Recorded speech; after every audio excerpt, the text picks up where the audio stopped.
안녕하세요. 시구동입니다. 이번 영상은 단기간에 손바뀜이 일어난 강남의 건물들을 소개해 드리려 합니다. 먼저 90년대의 문화대통령이라 불리던 서태지, 본명 정현철 씨가 작년에 387억 원에 매각했다는 건 다들 알고 계시는 사실인데요. 2002년 2층 규모의 건물을 50억에 매입해서 신축했습니다. 2005년에 완공했고 용적률 299.77%로 3종 일반 주거 지역의 법정 용적률에 비해 약 50%가량 이득을 본 건물이고요. 정현철 씨가 2022년 4월에 매각할 때는 임차인들이 있는 상태로 거래가 되었습니다. 등기를 확인해보니 주식회사 서도코퍼레이션이라는 부동산 매매와 임대를 전문으로 설립한 법인에서 매입 후 임차인 한 곳을 제외한 전층 명도 조건으로 매입한 지 약 1년 만에 재매각을 하였습니다. 지상층 전층 명도가 된 본 건물을 대구에 위치한 임플란트 회사에서 매입을 하였고 20일 만에 잔금을 굉장히 빠르게 치룬 것을 확인할 수 있습니다.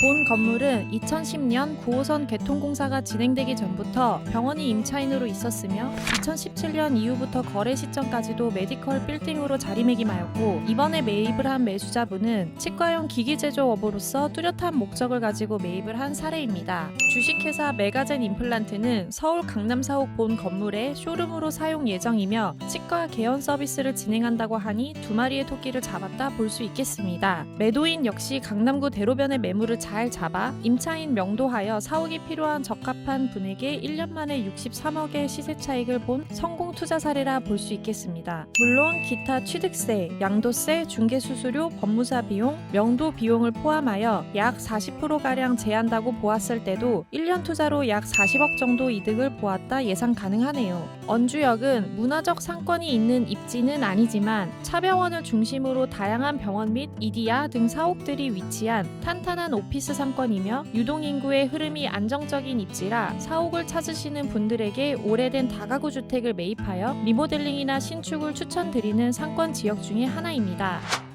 강남구 신사동 나로수길에 위치한 건물로서 2년 반 만에 두 번의 손바뀜이 일어난 건물입니다. 2018년 12월 27일자로 사용 승인을 받은 신축 건물을 모 법인회사에서 매입했습니다. 신축 건물을 사서 통임대로 임차인을 놓아 수익 구조가 발생했던 사례고요. 당시 크리스탈샵에서 보증금 1억, 월 1,400만 원 정도의 수준으로 임차가 되었습니다. 처음 매입 당시 64억 5천에 거래되었으나 약 2.6%의 수익률이 나왔던 건물입니다. 2020년 당시 주변 사례를 봤을 때 최고가에 거래되었으나 신축 건물임을 감안하면 강남의 희귀한 50억, 60억대 건물을 아주 잘 매입한 사례라 볼 수 있습니다.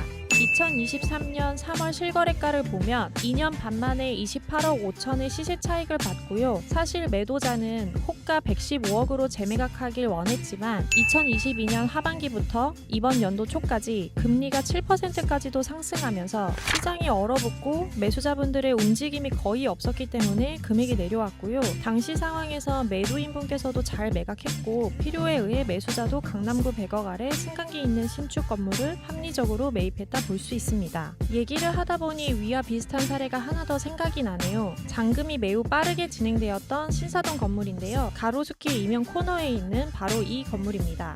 2021년 5월 법인인 소유주가 본 건물을 매입합니다. 당시에는 신축 계획으로 매입하였으나 임차인들 명도 진행이 쉽지 않았고 임차인들에게 양해를 구해 임차인이 있는 상태로 리모델링을 진행하여 재매각한 사례라 볼 수 있습니다. 건물의 리모델링을 진행할 때 임차인이 공사하는 과정에서 서로 불편함을 겪었겠지만 결과론적으로 건물이 깨끗하고 좋아야 임차인도 이득이 있기 때문에 이처럼 협의해서 건물의 가치를 밸류업할 수 있다는 점을 확인할 수 있고요. 보시다시피 야간에는 더 눈에 띄어 코너에 자리 잡았기 때문에 건물의 가시성이 엄청 돋보인다 볼 수 있고요. 아시다시피 가로수길, 세로수길, 나로수길 이 신사역 상권은 낮보다 저녁에 유동인구가 더욱 풍부하기 때문에 소유주가 상권의 입지를 잘 분석하여 리모델링하였습니다.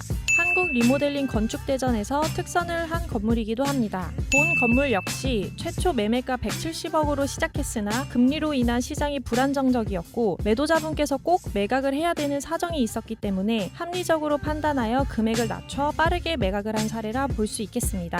워낙에 위치가 좋고 상권이 좋은 건물이기에 높은 금리 시장임에도 거의 풀 대출받아 거래한 사실을 등기를 통해 실감할 수 있습니다. 2년 만에 리모델링해서 시세 차익을 거둔 대표적 사례네요. 방금 전 매각 사례와 비교하니 바로 건너편 신사동 542-3번지가 평당가 1억 8천에 거래된 건물이 있는데요. 보다시피 북향의 코너 땅이라 신축 시 1조권 제한을 받지 않아 활용도가 좋은 땅입니다. 보통 남쪽 도로를 접하는 땅은 4층부터 1조권 사선 제한을 받게 되어 그만큼 연면적이 줄어들게 되니 아무리 입지가 좋아도 단점이 될 수밖에 없으니까요. 아마 매입을 하신 건축주분도 잘 아는 내용이기에 매입하신 것 같습니다. 가로수길보다는 세로수길이나 나로수, 다로수길 쪽으로 유동인구가 활발하고 상권이 형성되어 있으니 향후 통임대 수요층도 선호할 건물이라고 판단됩니다. 다만 매입가와 신축공사 비용, 기타 부대 비용까지 생각해보면 매매 거래되기까지는 다소 시간이 필요할 듯 하지만 멋진 건물로 탄생하게 될 것 같습니다.